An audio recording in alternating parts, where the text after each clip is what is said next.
What is up, guys? It's your boy Rick Kakis, and today we have a brand new Xur Location and Inventory review for the weekend of March 15th to the 18th, and so let's get started. Now, first things first, Xur is going to be located in the Winding Cove on the EDZ. Alright, let's take a look at what he has. Firstly, for the exotics, we do have the Vigilance Wing, pretty decent PvP pulse rifle for sure. Then we have the Graviton Forfeit here with a 65 roll, a ton of mobility, a little bit of strength recovery. I've definitely seen better, right? We had a 70 stat last weekend, but this is, pretty decent, and there are some invisibility builds that do want this.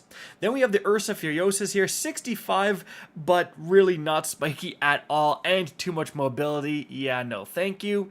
And then we have a 66 Karnstein Armlets here with a ton of discipline, recovery, and resilience. This is pretty darn good, honestly.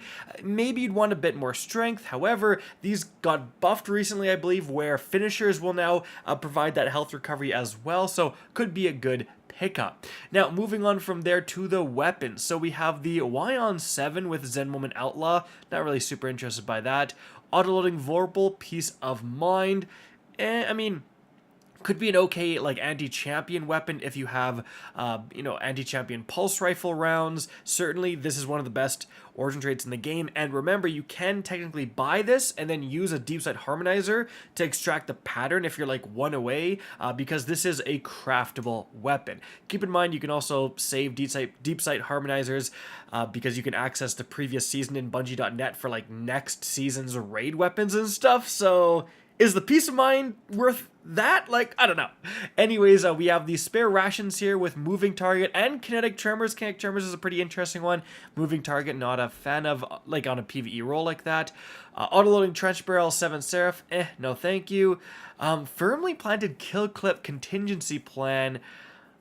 Firmly planted is pretty disgusting if you're crouching all the time, but, and kill clip on this archetype is not bad either, but, I don't know, it's not that meta or anything like that. Underdog autoloading Behringer's Memory. No. This is excellent.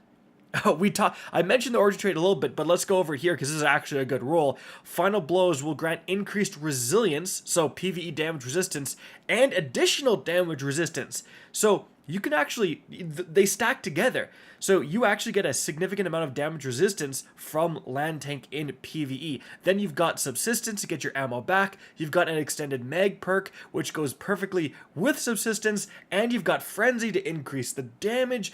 This is, arguably the god roll of this machine gun, I think. Now, again, this is craftable, but if you weren't around for the season, if you didn't get the crafted version, I say 100% pick this up. This is a very, very good machine gun. Now, moving on from there, we do have one thing on the back here, the Hawkmoon with moving target, hey? Fluted barrel for the handling and stability. You have 100, look at this, 100 handling with fluted barrel. That's pretty nuts. You have alloy magazine, moving target. So this is going to be do you like moving target or do you not? Moving target, if you strafe a lot, is going to be very, very good. But aside from that, I don't really know. And you can see textured grip increases the handling as well. So do you want 100 handling Hawkmoon? If you do, this is your opportunity. Again, you could, I think, do better than moving target, but some people really swear by it. Now, after that, guys, we do have the armor set. It's going to be the Braytech armor set. Let's take a look at light.gg for the rarity. So, this set was originally introduced back in Season 3 and then reintroduced with Armor 2.0 back in Season 8. And right now it's a somewhat rare set with 34% of Guardians having access to this. A little bit more on the common side, but generally for much more common, we see 40-50%. So, there you have it. And in terms of the rolls here, 66 with way too much mobility for the Titan, 65 here, and I don't know about that one. It's kind of mid. 64, definitely a bit more spiky in terms of resilience, and then intellect, but, the 10 mobility is not really wanted here. And then 68 is very high, but again, too much mobility. Bungie loves absolutely slamming the mobility button on all of the Titan armor, I swear. Anyways, let's check the Warlock. Alright, for the Warlock, let's check the gauntlets. 64 with a big strength spike, but too much mobility. 66, again, way too much mobility. 65, big intellect spike, but intellect is not overall, like, if depending on your build, if you're like all about casting your super, you might want this. Otherwise, no thank you. Then there's 64, not spiky at all, guys. Let's check the Hunter. Alright, for the Hunter, let's check the gauntlets. Oh, okay. The Warlock gets all the mobility, and the Hunter gets the max recovery roll. What is this, dude? I mean, it's still a very good roll. I would much rather like to see this on the Warlock, though. Then the chest piece, huge amount of strength. Kind of okay, though. Then we've got the helmet here with a massive amount of discipline, 66 overall. This is a great helmet. This is a great helmet for the Hunter. You got that 10 mobility in there as well. Like, this is a fantastic pickup.